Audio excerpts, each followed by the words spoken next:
All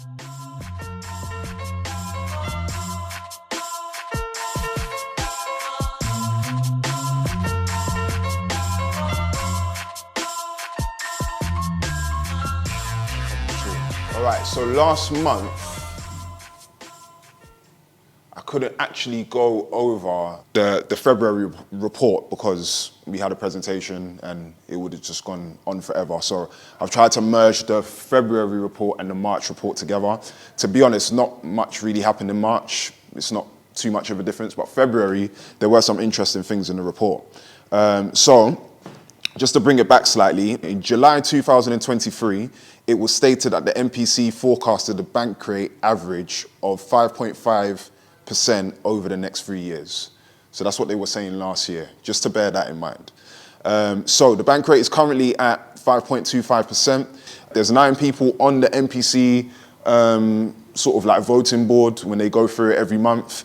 And then they basically go with the majority of votes to keep it, reduce it, or to push it up. In terms of March, so the MPC voted by a majority of 8-1 to maintain the bank rate at 5.25%. One member preferred to reduce the bank rate by 0.25%.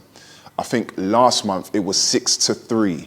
So 6 people wanted to maintain, I believe 2 people wanted to push it up, and 1 person wanted to push it down. So that being said, February, so again, it was maintained at 5.25%. Wholesale energy prices fell significantly last month. However, material risks remain, and this is still the case now, and has been the case for the past couple months, from developments in the Middle East and disruption to shipping through the Red Sea, which could significantly reduce energy supply from the region and further disrupt global supply chains for goods. We're going to speak a little bit more about this when we get onto inflation. The continuing relative weakness of demand leads a margin of economic slack to emerge where unemployment is expected to rise further. Yeah, so this is what they're saying in this report. Unemployment at the moment is currently at 3.9%. However, the Office of Budget Responsibilities have released a report. I think they released it on the 6th of March. They're saying it will go up to around 4.5%.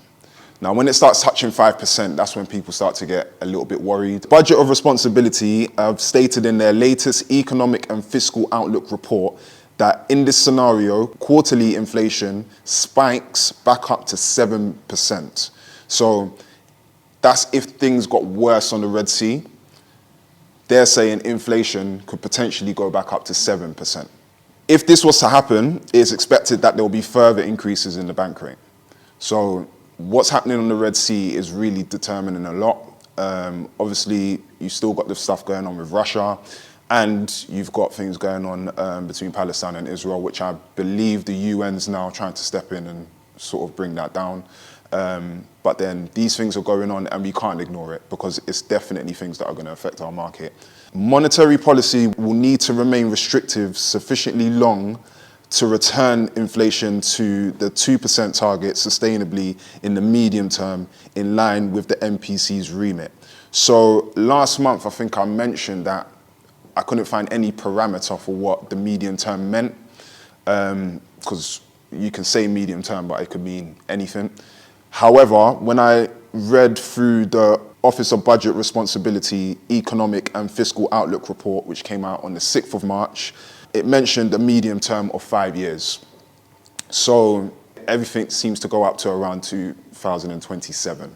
Okay, MPC will closely monitor indications of persistent inflationary pressures and resilience in the market as a whole, including the underlying tightness of the labor market, wage growth, and services price inflation.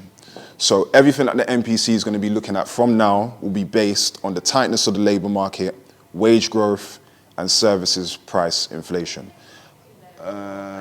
Okay, this is the Office of Budget Responsibility Economic and Fiscal Outlook. I can share this with you guys for you to have a look. It is a good document to sort of skim through just to see where things are in terms of the economy and what the Office of Budget Responsibility are looking to do.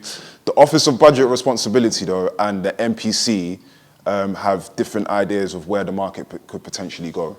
The Office of Budget Responsibility forecasts a lower inflation than the Bank of England. So, looking here, we can see the difference. So, I believe the Bank of England, this is the Bank of England MPC, and that's what they're forecasting there.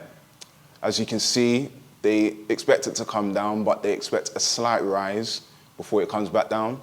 And the OBR, the Office of Budget Responsibility, expected to go down first and decrease into 2025, and then for it to come back up and level out there.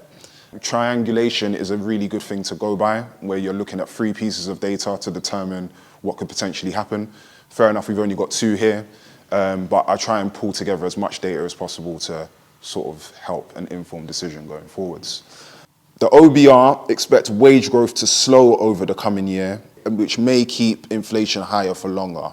So that's another thing to bear in mind as well. Wage growth plays a big part in everything that's going on within this recession that we're in at the moment. All right, let me bring this back on course. No problem. It's all right, man. It's not like we're at work here. It's cool. It's cool. It's cool. All right, so let me just bring this down actually to where we're at. Figure 1. Yep. I know I've been seeing online where inflation is going down. Everyone thinks happy days. Inflation is going down. Mortgage rates and everything's going to go back to normal soon. You know, they're getting excited, but the truth of the matter is, there's still things that could potentially happen in this market that can shoot things back up. So last month, someone asked me what are sort of like my opinions and what do I think, and I said the main thing is I think they should at least leave it at 5.25% for the rest of the year, at the very least. If things do start to go crazy, that's when they might have to increase it, but I don't think they should be going down. And to be honest, I can see them doing that, reading these reports. I can't see them decreasing it if by a miracle, I don't know, these wars all of a sudden just stopped and wage growth started fixing itself, then fair enough. But at the moment, I really think 5.25% is probably a safe bet, and that's where we're going to be at for the rest of the year. CPIH, as I've been saying, is recognized to be the most comprehensive rate of inflation as it takes into account owner-occupier costs, which currently contributes 16% of CPIH. To be honest, I think it's more than 16% now. Because as you can see, owner-occupier costs, which is this line here, just keeps going up and up and up and up and up and up. So owner-occupier costs, just to remind everyone, includes mortgage payments, insurance, maintenance or renovation costs, estate agent fees, etc. So everything that's around that. Rents are more or less associated. It's not directly involved in owner-occupier costs because it's owner-occupier, but rents are associated. So as you could probably realize from mortgage rates going up, rents are also going to follow and go up as well. CPIH, 3.8%, down from 4% in January.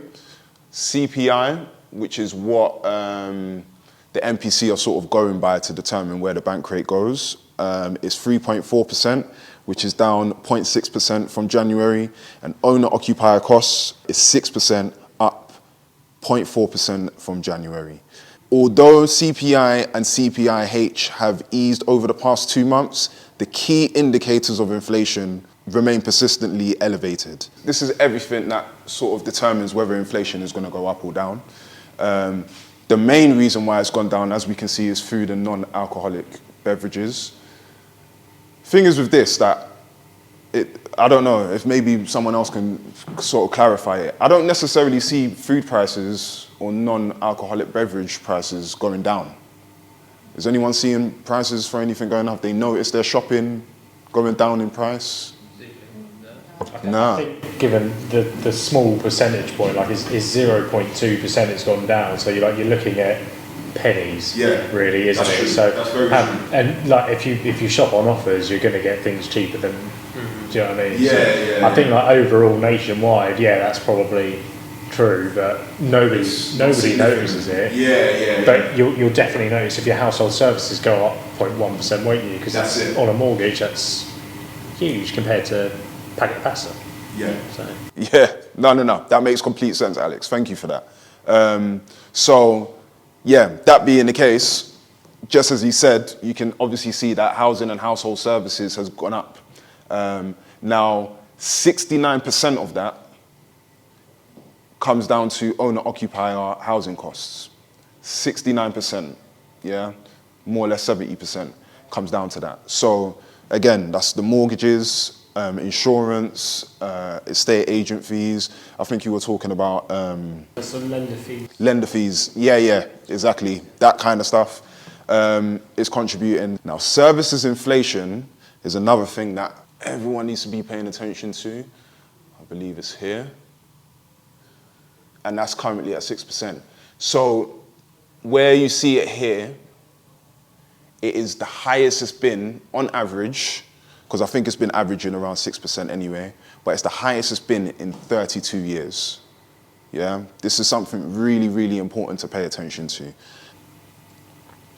If we look at this graph here, as we can see, goods, I've spoken about this before, when that boat got trapped on the Suez Canal, goods just shot up, and then eventually they've been able to bring that down.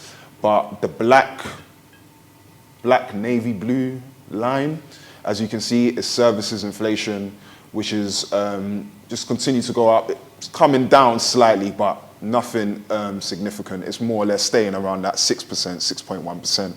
So issues on the Red Sea have already caused shipping costs from China to have risen over twice the historical average. However, this result is still less than half than the cost during the pandemic, which was its peak, understandably, because nothing was happening then. Now, good thing that you can say when it comes to the services in terms of the UK. So the UK is one of those countries where majority of people are into selling a service. Rarely are we manufacturing products and getting it out there. It's all about selling services. So the UK is one of the most successful countries in export services. Digitalization makes trade in some respect easier with these services, and now the most export services are to the EU, which kind of makes sense. However, the struggles exist within the tight labor market, the lack of wage growth and the imports of goods. So, for example, shipping costs from China have already risen to twice its historical average. For example, I don't know if it's down to things like materials that you might need to go and do a project, for example, and that's just coming from China. China's probably one of the most, a lot of people say that's one of the cheapest places you could probably go and get these kind of materials from. But then straight away, it's doubled in price, more or less. So that's already making things tricky in terms of the development side of things, but that's just China, and that has to do with everything that's going on the Red Sea, because they're going to have to re-navigate to go around the war. I did speak on that last month. So that's China, but then I'm not sure what other countries are like. I think China's a very good one to highlight because, like I said, it's probably going to be one of the most affordable in that respect, but now that's doubled. So it's really something to pay attention to.